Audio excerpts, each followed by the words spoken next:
ఆకాశవాణి ప్రాంతీయ వార్తలు చదువుతున్నది దుర్గా ఉషారమణి. తెలంగాణలోని బీబీనగర్లో అఖిల భారత వైద్య విజ్ఞాన సంస్థ కళాశాల, ఆసుపత్రుల్లో అవుట్ పేషెంట్ సేవలను 3 వారాల్లోపు పునరుద్దరిస్తామని కేంద్ర హోంశాఖ సహాయ మంత్రి కిషన్ రెడ్డి ఈరోజు హామీ ఇచ్చారు. తెలంగాణ రాష్టంలో గడిచిన 24 గంటల్లో 1811 మందికి, ఆంధ్రప్రదేశ్లో 5145 మందికి కరోనా సోకింది. ప్రధానమంత్రి జన్ ఆందోళన్ని అనుసరించి కరోనా జాగ్రత్తలు పాటించాలని హిమాచల్ ప్రదేశ్ గవర్నర్ బండారు దత్తాత్రేయ ప్రజలకు విజ్ఞప్తి చేశారు. తెలంగాణ తూర్పు, ఉత్తర జిల్లాల్లో అనేక చోట్ల రేపు భారీ నుంచి అతి భారీ వర్షం కురవవచ్చునని వాతావరణ శాఖ అధికారులు చెప్పారు. వార్తా విశేషాల్లోకి వెళ్లే ముందు శ్రోతలకు విజ్ఞప్తి. మన దేశం కరోనా మహమ్మారితో పోరాడుతున్న నేపథ్యంలో సురక్షితంగా ఉండాలని, 3 సరళమైన జాగ్రత్తలు తీసుకోవడం ద్వారా రక్షణ పొందాలని కోరుతున్నాం. ఫేస్ మాస్క్ ధరించండి, 2 గజ్కి దూరి 6 అడుగుల దూరం పాటించండి, చేతి, ముఖం శుభ్రతపైన దృష్టి పెట్టండి. తెలంగాణలోని బీబీనగర్లో అఖిల భారత వైద్య విజ్ఞాన సంస్థ కళాశాల, ఆసుపత్రుల్లో అవుట్ పేషెంట్ సేవలను 3 వారాల్లోపు పునరుద్దరిస్తామని కేంద్ర హోంశాఖ సహాయ మంత్రి కిషన్ రెడ్డి ఈరోజు హామీ ఇచ్చారు. ఈ ఉదయం ఎయిమ్స్ ఆవరణలో సమీక్షా సమావేశం జరిపిన అనంతరం మాట్లాడుతూ మంత్రి ఒక గ్రామీణ ఆరోగ్య సంరక్షణ విభాగాన్ని కూడా ప్రారంభిస్తారని, రాష్ట ప్రభుత్వం 10 ఎకరాల భూమి ఇచ్చిన పక్షంలో ఇది సాధ్యపడుతుందని చెప్పారు. బీబీనగర్ హాస్పిటల్ సంబంధించినటువంటి బిల్డింగ్ కానీ ల్యాండ్ కానీ ఇవ్వడము చాలా సంతోషం. ఇప్పుడు అన్ని రకాలుగా కన్స్ట్రక్షన్ యాక్టివిటీ చేసుకోవచ్చు. కరోనా కారణంగా ఆర్థిక పరమైన ఇబ్బందులు వచ్చినాయి, కానీ అదర్వైజ్ ఏ రకమైన నిధుల కొరత లేకుండా చేయాలనేదే ప్రధానమంత్రి గారి ఆకాంక్ష. ప్రధానమంత్రి గారు బ్రెయిన్ చైల్డ్ ఈ హాస్పిటల్, తప్పకుండా ఈ హాస్పిటల్ తెలంగాణ ప్రజలకు ఉపయోగపడే విధంగా దీన్ని తీర్చిదిద్దుతాం. ఎంత తొందరగా వీలైతే తొందరగా ముందు ఓపీ స్టార్ట్ చేస్తాం, ఆ తర్వాత పేషెంట్ బెడ్స్ తో కూడినటువంటి హాస్పిటల్ స్టార్ట్ చేస్తాం. కరోనాకు సంబంధించినటువంటి 50 కానీ 100 బెడ్స్ కానీ హాస్పిటల్ వెంటనే స్టార్ట్ చేయబోతున్నాం. ట్రైనింగ్ లోపల డాక్టర్లు వస్తా ఉన్నారు, ల్యాబ్ టెక్నీషియన్స్ వస్తారు, ఎక్విప్మెంట్ కొంటాము. డాక్టర్లను, ఇతర వైద్య సిబ్బంది నియమించే ప్రక్రియ ప్రారంభమైందని ఆయన చెప్పారు. గ్రామీణ ఆరోగ్య సంరక్షణ విభాగం కూడా ఎయిమ్స్ ఆధ్వర్యంలోనే పనిచేస్తుందని ఆయన చెప్పారు.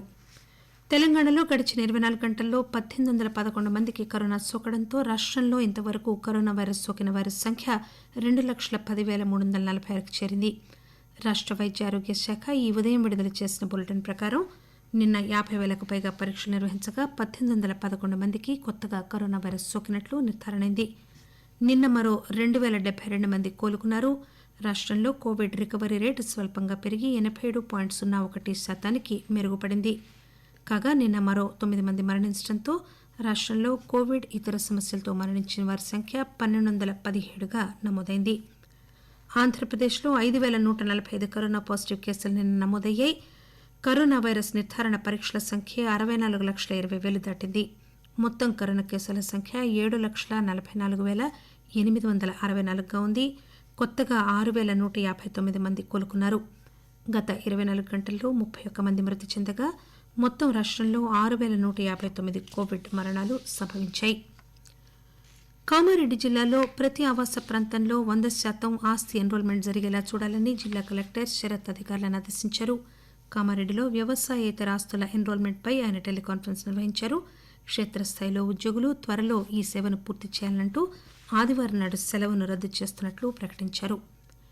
రాష్ట వ్యాప్తంగా ఈరోజు బతుకమ్మ చీరలు పంపిణీ చేశారు. మేడ్చల్, మల్కాజిగిరి జిల్లాలోని దమ్మాయిగూడ, నాగారం, పోచారం మున్సిపాలిటీల్లో కార్మిక శాఖ మంత్రి మల్లారెడ్డి బతుకమ్మ చీరలు పంపిణీ చేశారు. వరంగల్ రూరల్ జిల్లాలోని రాయపర్తిలో పంచాయతీరాజ్ శాఖ మంత్రి ఎర్రబెల్లి దయాకర్రావు చీరలు పంపిణీ చేశారు. గిరిజన సంక్షేమ శాఖ మంత్రి సత్యవతి రాథోడ్ మహబూబాబాద్ జిల్లా మల్యాలలో బతుకమ్మ చీరలు పంపిణీ చేశారు. తెలంగాణలో ఎల్ఆర్ఎస్ రద్దు చేయాలని కాంగ్రెస్ సీనియర్ నేత, భువనగిరి పార్లమెంటు సభ్యుడు కోమటిరెడ్డి వెంకటరెడ్డి ప్రభుత్వాన్ని డిమాండ్ చేశారు. ఈ మేరకు ముఖ్యమంత్రికి ఆయన ఈరోజు ఒక లేఖ రాస్తూ రాష్ట ప్రభుత్వం ఫీజు లేకుండా క్యాన్సిలేషన్ సాధ్యం కాని పక్షంలోనే ఎల్ఆర్ఎస్ను అమలు చేయాలని కోరారు. క్యాన్సర్ నుంచి రక్షణ పొందేందుకు జీవనశైలిలోనూ, ఆహారం అలవాట్లలోనూ మార్పులు చేయవలసిన అవసరం ఉందని తెలంగాణ ఆరోగ్య శాఖ మంత్రి ఈటెల రాజేందర్ చెప్పారు. హైదరాబాద్లో ఈరోజు ఒక స్వచ్ఛంద సంస్థ నిర్వహించిన క్యాన్సర్ నివారణ పరుగులో పాల్గొన్న అనంతరం మాట్లాడుతూ ఆయన దేశంలో ప్రతి ఏటా సంభవించే మరణాల్లో 15% క్యాన్సర్ వల్లనేనని చెప్పారు. ఈ కార్యక్రమంలో NMDC chairman, managing director Sumit Dev, Cyberabad police commissioner Sajjanar మొదలైన వారు పాల్గొన్నారు. ప్రధానమంత్రి నరేంద్ర మోదీ పిలుపునిచ్చిన జన్ ఆందోళన్కు మద్దతిస్తూ కరోనా మహమ్మారిపై పోరాటాన్ని కొనసాగించాలని హిమాచల్ ప్రదేశ్ గవర్నర్ బండారు దత్తాత్రేయ ప్రజలకు విజ్ఞప్తి చేశారు. కరోనా మహమ్మారిపై యుద్ధం ఇంకా పూర్తి కాలేదు. ఔషధం వచ్చేంత వరకు అజాగ్రత్తగా ఉండవద్దు. మాస్క్ ధరించడం, సబ్బుతో చేతులు కడుక్కోవడం తప్పక అలవాటు చేసుకోవాలి. అలాగే బహిరంగ ప్రదేశాల్లో 2 గజాల దూరం పాటించి బాధ్యతాయుతమైన పౌరుడిగా మీరు ఈ నియమాలను పాటించండి. మన ప్రియతమ ప్రధాని నరేంద్ర మోడీ గారు ఇచ్చిన జనాందోళనలో భాగస్వాములై కరోనా ముక్త భారత్ గా చేయండి. ఆకాశవాణి వార్తలు వింటున్నారు.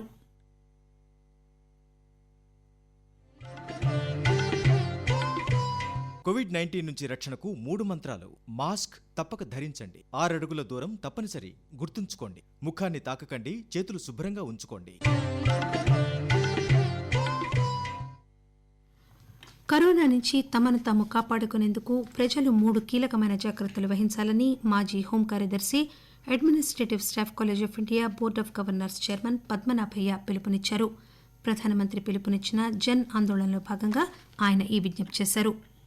There are only 3 steps, simple steps, which are required to be taken. One is, whenever you are outside the home, you wear a mask. The second thing is, keep a safe distance of 6 feet from any other person. The third one is, whenever you go out and touch some things and come back, you need to sterilize yourself. One more thing is, winter is likely to come soon. And in the winter, coronavirus will become once again active. A second phase might come. And I request everybody to have these minimum 3 steps and take your fortune into your own hand. That your health is in your hands. Kindly do this. కేంద్ర ముఖ్య ఆర్థిక సలహాదారు doctor KV Subramanian Akashvani ద్వారా corona జాగ్రత్తలు చెప్తూ, నేను Subrahmanyan, chief economic adviser, government of India. PM Narendra Modi garu కరోనాపై పోరాడడానికి మరియు గెలవడానికి జన ఆందోళనాన్ని ఆవాహనం చేశారు. దానికోసం నేను మిమ్మల్ని 3 విషయాలకు రిక్వెస్ట్ చేస్తున్నాను. 1, ముక్కు శుభ్రంగా కవర్ చేసి మాస్క్ వేసుకోండి. 2, సామాజిక దూరాన్ని పాటించండి. 3, చేతులు శుభ్రంగా కడుక్కోండి. ధన్యవాదాలు.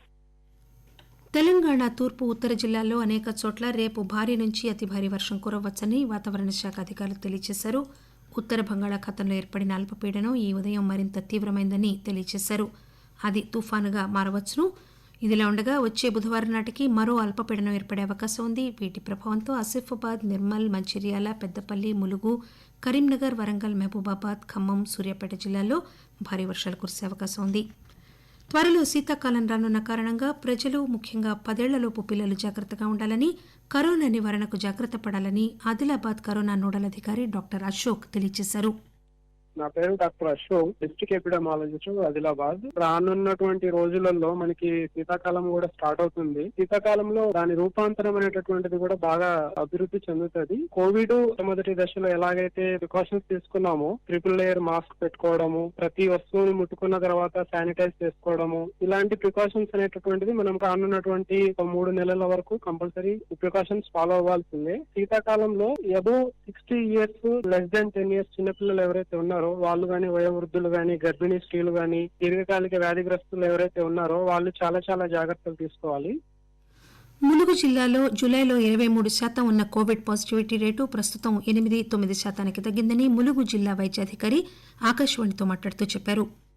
డాక్టర్ అప్పయ్య, జిల్లా వైద్య ఆరోగ్య శాఖ అధికారి, ములుగు జిల్లానండి. ట్రైబల్ జిల్లా అయినటువంటి ములుగు జిల్లాలో కూడా 2706 కేసెస్ పాజిటివ్ వచ్చాయి. 416 యాక్టివ్ కేసులు ఉన్నాయి. టెస్ట్ రేట్ అధికారికంగా 6 మాత్రం నమోదు కావడం జరిగింది. ఎప్పుడైతే మాకు కేసు నిర్ధారణ అయ్యిందో, నిబంధనల ప్రకారం ఎప్పటికప్పుడు ఆశ, ఏఎన్ఎంస్ తన పరిధిలో గల పాజిటివ్ కేసెస్ కి సంబంధించి ప్రాథమిక కాంటాక్ట్స్ ని గుర్తించడము, పాజిటివ్ కేసు ని ఐసోలేట్ చేయడం అనేది ముఖ్యం.